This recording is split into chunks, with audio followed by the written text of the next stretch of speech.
James was enjoying his life on the island of Sodor, but he still had a lot to learn.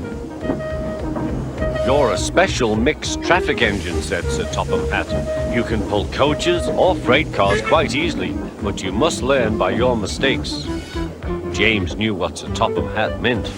He could well remember that dreadful accident on his first day. "Be careful with the coaches, James," said kind little Edward. "They don't like being bumped." Everyone came to admire James.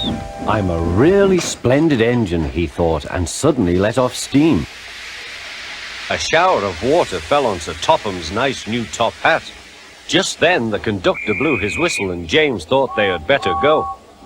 Go on," he puffed to Edward. Don't push," replied Edward.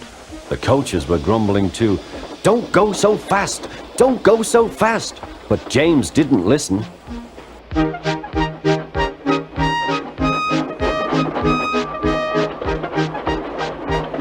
When at last they stopped at the next station, 2 coaches were beyond the platform. They had to go back to let the passengers out. But no one seemed to know about Sir Topham's new hat, so James felt happier. Presently they came to the station where Thomas was waiting with his 2 coaches. "Hello, James," said Thomas. "Feeling better?" "That's right." "Oh, that's my conductor's whistle. I must go.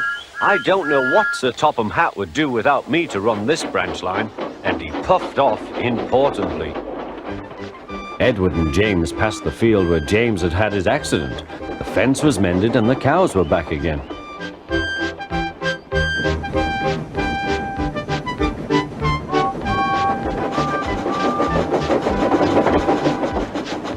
They ended their journey and rested before setting off for home. James was still wondering what Sir Topham would have to say about his new hat.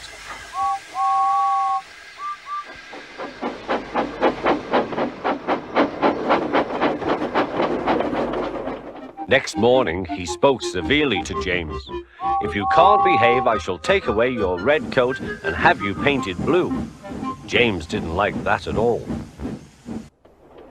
He was very rough with the grumbling coaches as he brought them to the platform.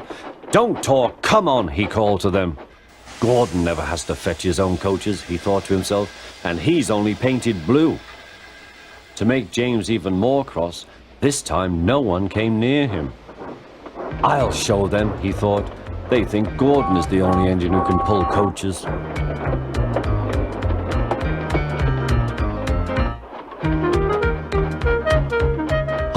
Hurry, puffed James. You're going too fast, replied the coaches.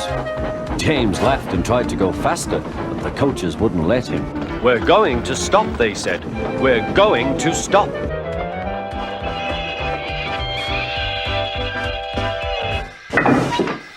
"What's the matter?" James asked his driver.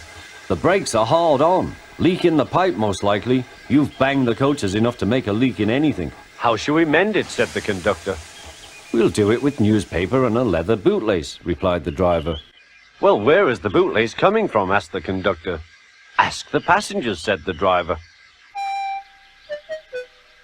"You have a leather bootlace there, I see, sir," said the conductor to a smartly dressed man. "Please give it to me." "I won't," said the man. "Then," said the conductor, "I'm afraid the train will just stop where it is." The passengers all said what a bad railway it was. Then they told the man how bad he was instead. Everyone was very cross. At last he handed his laces over. The driver tied a pad of newspaper tightly round the hole in the brake pipe, and James was able to pull the train.